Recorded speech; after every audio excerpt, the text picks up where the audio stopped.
This is Joshua Harris with Frankly Cigars at TPE with Keith from Black Stogies Cigars. How you doing? How you doing? We're good, Keith. What do you do for Black Stogies? What is your role at the Black Stogies empire? So I am a co-owner, as well as I do majority of the blending of the cigars. Okay. Um, that's normally what I do, along with everything else. But those are two main things. I'm pretty sure that's not the only hat that you wear. The one you have on your head right now. I'm pretty sure there's a fair amount of hats in the closet. When did you have your first cigar? I had my first cigar when I was probably 18, 19 years old. Okay, so last year. yeah, last year. So last year, you had Last year, yeah. You remember what it was? So, from my recollection, I started out smoking. It was actually called called Ramrods. Yeah. Like a little 2-pack or a 5-pack. Yep. Yep. And then I kind of started the Black and Milds. Okay. Yeah, obviously progressed since then. So it's yes. You have a favorite drink to pair with your cigar? I do. Whiskey Okay. or bourbon. Yeah. Or anything alcoholic. So it's a low bar, but it is a bar. It has to have alcohol in it. No Heineken 00 for you. No, none of that. Okay. None of that. You got advice for a new cigar smoker? My advice for a new cigar smoker would be try different cigars and ask questions and do your research. So many people don't do their research. They'll go and be like, I want to try a cigar. And then somebody will say, well, he'll try this. And that's their first experience. So you want your first experience to be a good one. So you got to know what you're smoking. So do your research and try to find something that obviously is something mild to start with. And then you can kind of grow your palate from there. And I think they're in the space, if you're a new cigar smoker, I think the question that the person helping you should ask is, what would you like to smoke?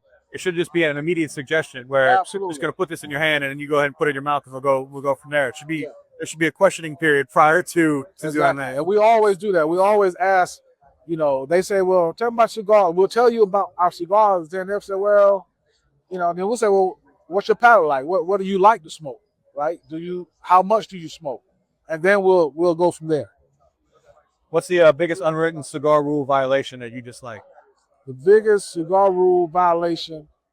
So I actually just did a Cigar 101 upstairs earlier. And one of the biggest things is it goes into the cigar etiquette. So, you don't go into a lounge and take your cigar out, take it out the wrap, put it in your mouth, and then you'll take and reach on the table and get the house cutter and cut your cigar that you just had in your mouth. And congratulations, you bought that cutter now. That cutter, that's exactly, no, that's yours. You bought a cutter. Yeah, no, we're not going to give it to you. We're actually going to charge you for it. Absolutely. Yeah.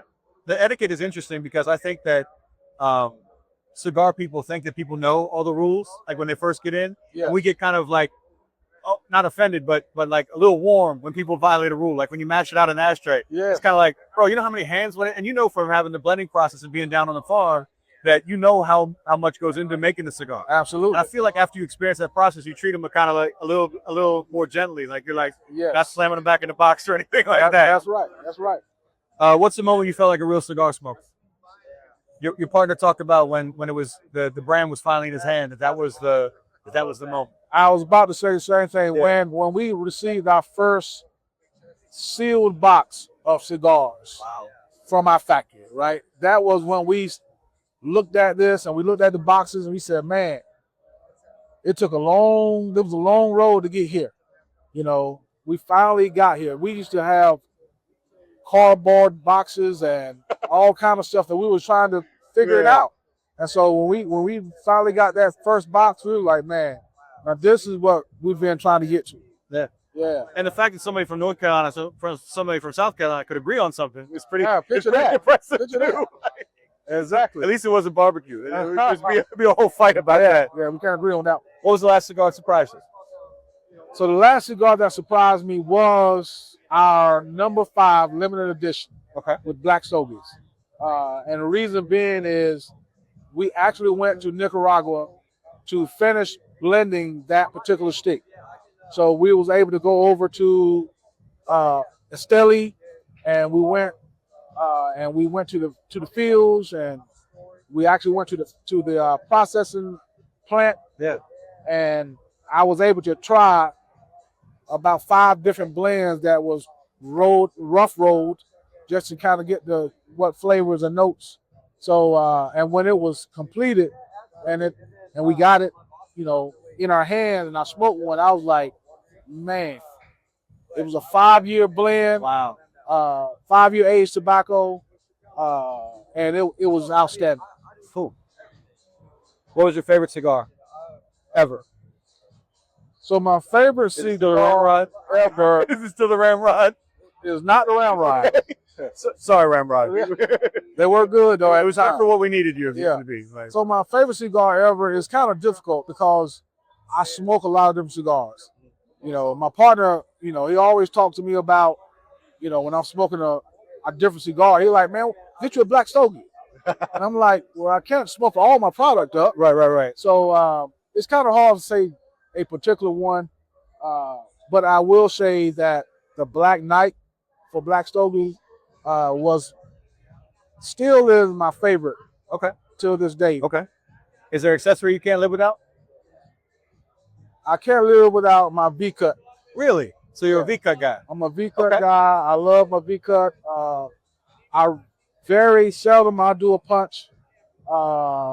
And sometimes if I leave my V-cut, I'll do a straight, but normally it's the V-cut and my 4-burner butane lighter. Because it's crazy that you said the V-cut and the 4-burner, because the moment I felt like a real cigar smoker was I was sitting at a trade show, and it was Carlito Fuente and Padron before he passed away. Yeah. And they got out their cigars and thumbnailed the cigar open to light it. Wow. I was like, why do they do that? And the lady from Padron was like, they don't have cutters in the fields. So when they're in the fields and want to smoke, or in their factory, they just thumbnail it, take the cap off, and then smoke it. I was like, I got to learn how to do that. Yeah. I still haven't mastered it yet, but it's getting close to where, kind of cut around. Yeah. And the torpedoes still kind of get me. Like, I don't have a trick for that. Have you ever met anybody in the cigar industry that you've been epically impressed by? You've been down to factories, you've been to Steli, like, been to trade shows, or somebody that, So I would probably say when we went to Esteli and we went to the field to see to how they process, how they plant the seeds, pull the plants, plant the plants, and the owner of that farm had been working on that farm since he was 13 years old. Wow. And now he owns that farm, and I think he is like 80-ish, but he's still holding it down. It was very impressive to see it. He knows his stuff. He knows what he's doing, obviously. So that was very impressive to me. You got a question for me? This is actually the end of the interview. It was not as bad as you thought it was going to be. Nah, it's pretty smooth. So, question for you is, what is your go-to cigar that if you go get this particular cigar, that's the one you're gonna go get? So I'm really a dynamic smoker. So I'm going to say that there was. Are you talking all time, or are you talking right now available commercial? All time.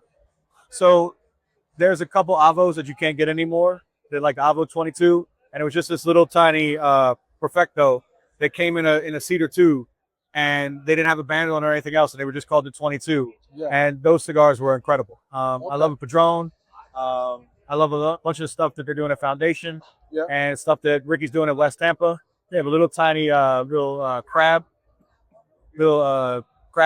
one that's a little Perfecto. Yes. About the size of like the David from Foundation. Yeah. Great cigar. I'm a dynamic smoker, so I needed to talk to me and kind of move through it and not just be. Yes. So based on that, what cigar would you recommend from your line? With that information, I would recommend probably a Black Knight.